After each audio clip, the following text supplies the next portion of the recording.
Hello everyone, Zach Jones of the Largo-Kettering Branch and the workforce team here again with another edition of Career Kickstart Quick Tips.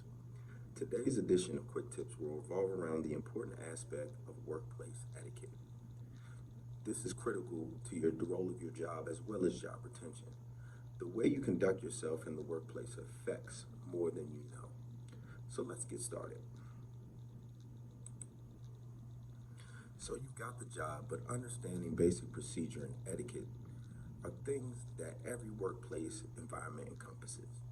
Of course, adhering to dress codes and schedules are basic policy you should understand, but the standard of treating others the way you would like to be treated is always a great rule of thumb. But learning proper workplace etiquette can only enhance the way you and your company operates. It also enhances your customer service, as how you treat those in your organization will have a trickle-down effect inward and outward. In this edition, you will learn some tips of the do's and don'ts of workplace etiquette. And in turn, hopefully, you'll be the change in creating a healthy ecosystem for productivity at your company.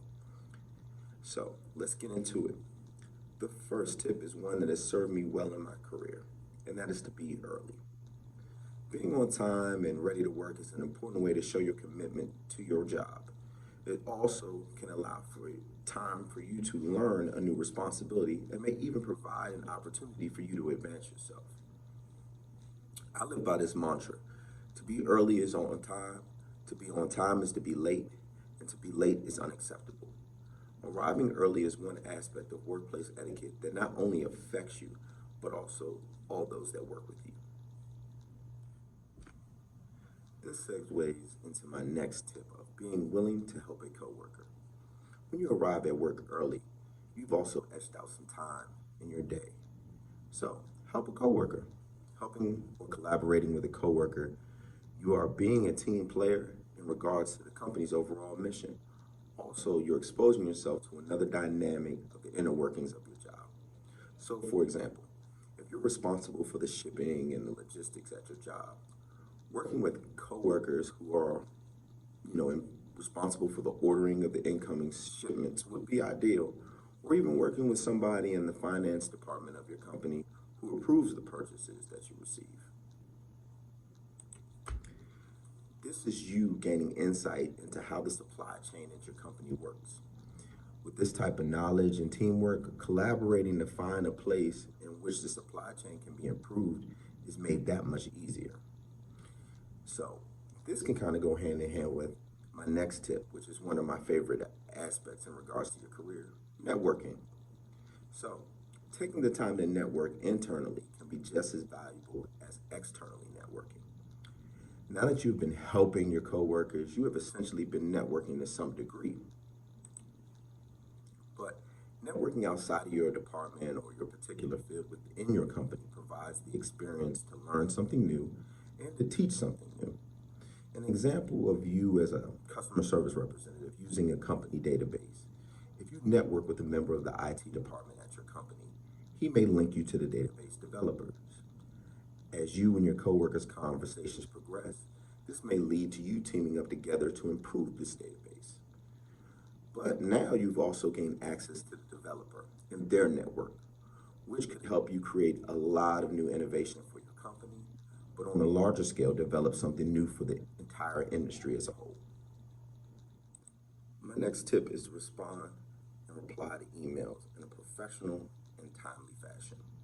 If most correspondence is delivered and received by email, the lack of a prompt and professional response can lead to other issues.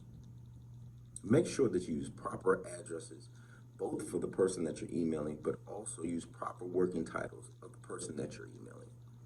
Proper grammar, clear explanation is always important. And when you're doing this, make sure you spell correctly what you're explaining. Mistakes in an email can change the meaning of a directive and cause problems. But a good rule of thumb is if there's a misunderstanding within the email, calling the person that you're going to email to gain some more clarity before you hit the send button is a great thing to do. With my last tip in the department of what to do, be flexible. Wear a smile. These are two of the easiest ways to improve your work ecosystem. Understanding that everything is not always going to be to plan and mistakes can happen is a great way to keep the peace and avoid miscommunication. Smiles are contagious and you never know when somebody needs one. And smiles really resonate. They're usually one of the most memorable things people have from an interaction. So, smiling is definitely a great thing to do, especially if you're a frontline employee that interacts with customers.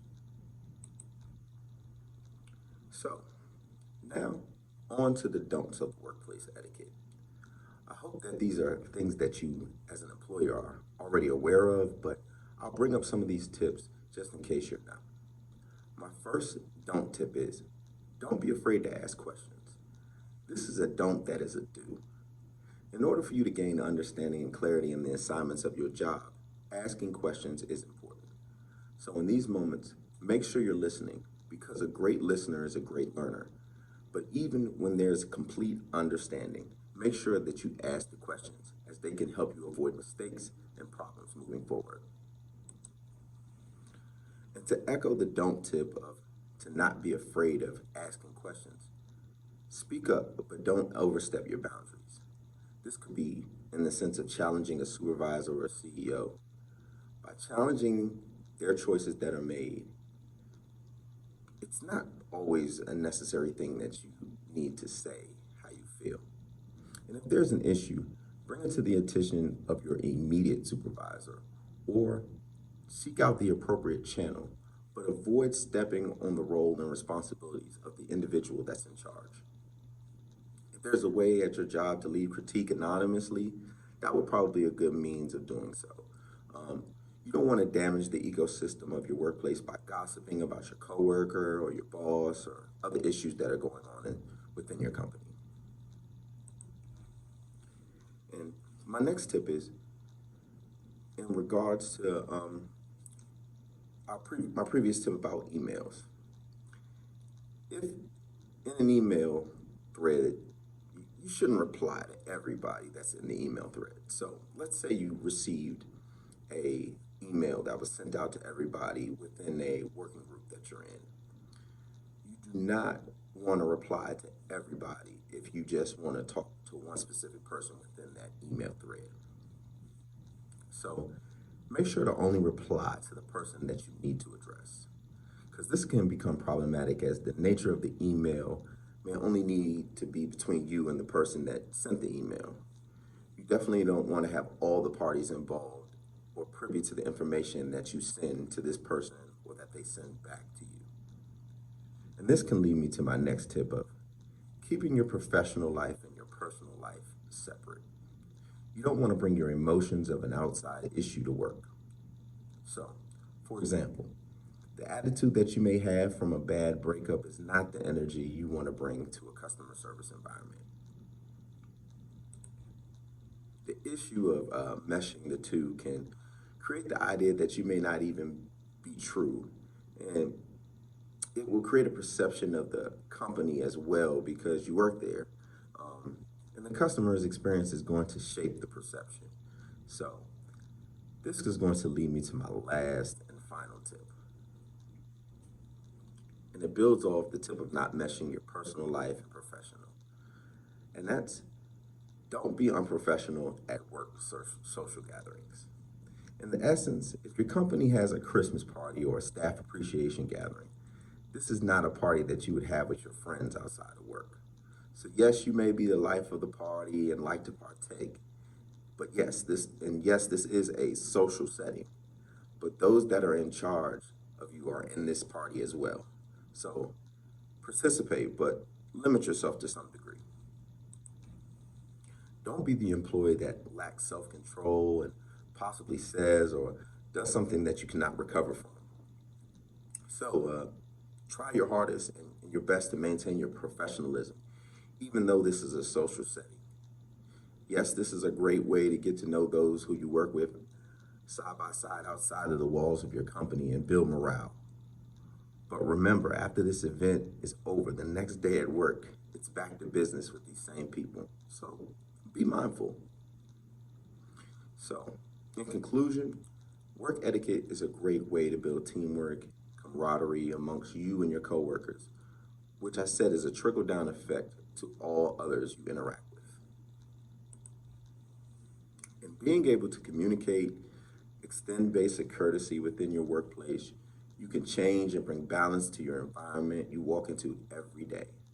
Above all, create a mutual level of respect within your company. And with this, you can breed success in your position, but also success in how you outwardly serve in your company. Remember, the small things are what make the larger great. So let's put them to work. And until the next time, stay safe and stay healthy.